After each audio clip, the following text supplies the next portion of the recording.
quand on voit le produit, quand on le sent, quand on le touche pour savoir ce qu'on va en faire, quand on le cuisine.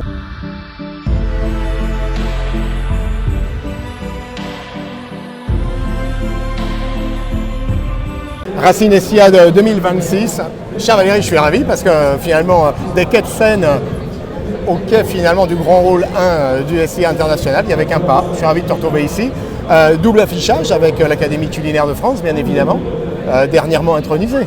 Oui, au mois d'octobre. Un bel honneur. Ah, magnifique. Avec cette idée de la gastronomie du produit brut. Il y a des vraies signatures produits bruts, c'est ça, on le verra avec Jérémy qui est à tes côtés, qui est venu lui de l'Aveyron. Vous êtes quasiment des voisins, Montauban-Aveyron, ça se pratique ça? Alors quasiment voisin, et puis j'ai l'honneur, je le disais tout à l'heure à Jérémy, j'ai eu l'honneur d'être adopté par les Aveyronnais, c'était quand même pas rien. C'est pas facile. Non, c'est pas facile. Parce il faut montrer patte blanche. Oui, tu sais qu'il y en a beaucoup à Paris également, des Aveyronnais. Oui, aussi. Justement, Valérie, ce qui est intéressant, c'est au nom de l'Académie culinaire de France, il y a un socle, il y a un sacre, c'est finalement l'origine des produits. C'est vrai que ça, c'est une démarche systématique que vous défendez, tous les académiciennes et académiciens, parce que vous êtes au juste titre du goût et au juste titre, en tout cas, des territoires et des terroirs. Et de la nutrition. Et bien évidemment, par ricochet, de la nutrition. Le fondamental. Et le produit en direct, le produit brut et la valorisation du produit brut, c'est ce qui nous anime, c'est ce qui aussi ne sera jamais instagrammable. C'est-à-dire qu'on peut transmettre un geste par vidéo, on peut apprendre à distance, mais quand on voit le produit, quand on le sent, quand on le touche pour savoir ce qu'on va en faire, quand on le cuisine, toutes ces odeurs, toute cette transmission et l'histoire de l'éleveur. Parce que tous les éleveurs, tous les produits, ils ont une histoire. Et nous, dans notre cuisine, on la sublime. 50% du travail est déjà fait. On se tournera vers Jérémy juste après. Je voulais aussi singulariser, parce que bon, l'académie est un fait, au-delà de la démarche, je dirais, académicienne, traiteur, ça c'est ton métier.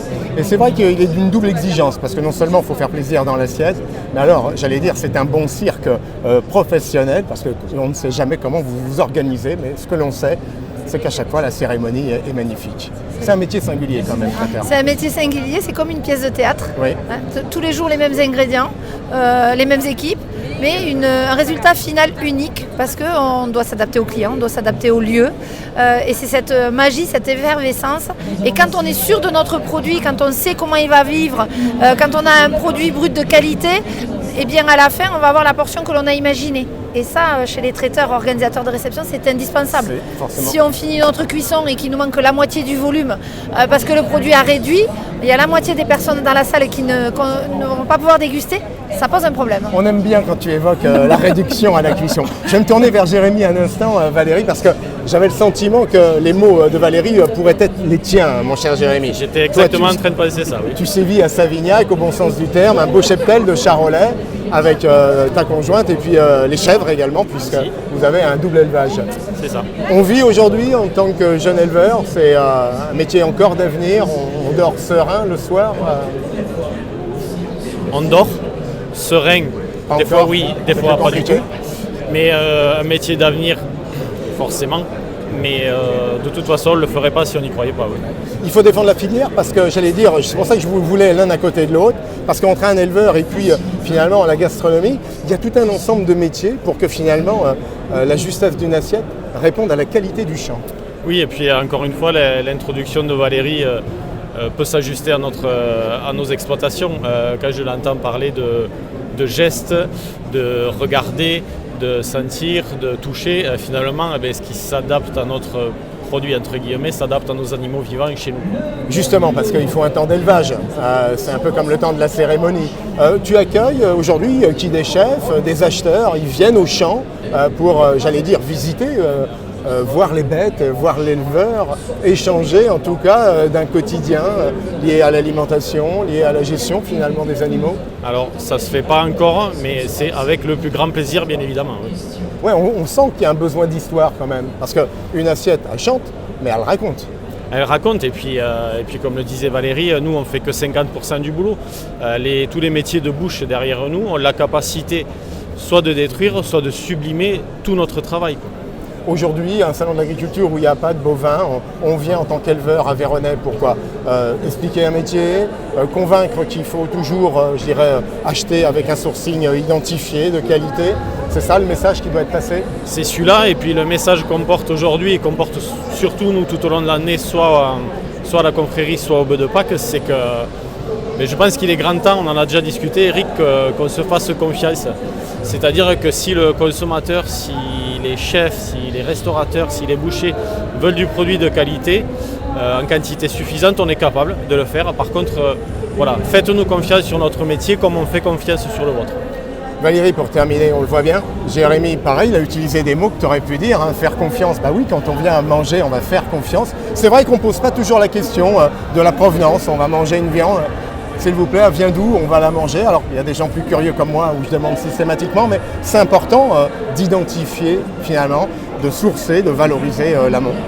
Alors, c'est important, le mot c'est valoriser. Et dans nos cuisines, même quand on commence à avoir une signature de chef, c'est que l'on s'engage et que l'on va à l'extérieur et que dans nos établissements, on doit faire une promesse qui sera tenue à nos clients. Et nos clients doivent venir en confiance, qu'on soit là ou pas, parce qu'on a su transmettre à nos équipes. Et nos équipes, à l'image de Stéphane, qui m'accompagne aujourd'hui, qui est le maître d'hôtel de mon entreprise, pour faire une immersion dans notre univers et pouvoir raconter l'histoire aux clients. Et quand on parle de valoriser, il y a autre chose de très important et on compte sur les médias pour accompagner l'équilibre matière. C'est-à-dire que nous, dans la restauration ou chez les traiteurs, on va commander que les entrecôtes, que les faux filets, que certains morceaux dits nobles aux yeux des clients par rapport à une idée qu'ils ont d'un morceau qu'ils veulent déguster ou qu'ils veulent acheter chez le boucher. Quid du reste? Quid du reste? Donc là, on a un vrai travail aussi en amont sur les modalités de surgélation. Un produit surgelé, ce n'est pas forcément un mauvais produit. C'est une modalité de conservation qui peut permettre de travailler sur l'équilibre matière et avoir les morceaux au niveau de la saisonnalité attendue par le client. Parce que celui qui guide l'ensemble, c'est l'acte d'achat du client final. Donc c'est à nous de lui transmettre toute cette connaissance et aller visiter des fermes. Ça permet aussi aux chefs et aux acheteurs de comprendre que l'équilibre matière, c'est ça la source de rentabilité et de viabilité de l'exploitation. Et nous, ça nous donne des idées pour le préparer, parce que qui de mieux que l'éleveur pour nous expliquer comment on va vivre son produit et comment on va pouvoir le travailler. En tout cas, on aime se faire confiance et on voit que les liaisons sont là et il faut en tout cas les multiplier bien évidemment. Un grand merci pour ce premier regard éclairé et on n'a pas fini d'en parler. Merci Eric.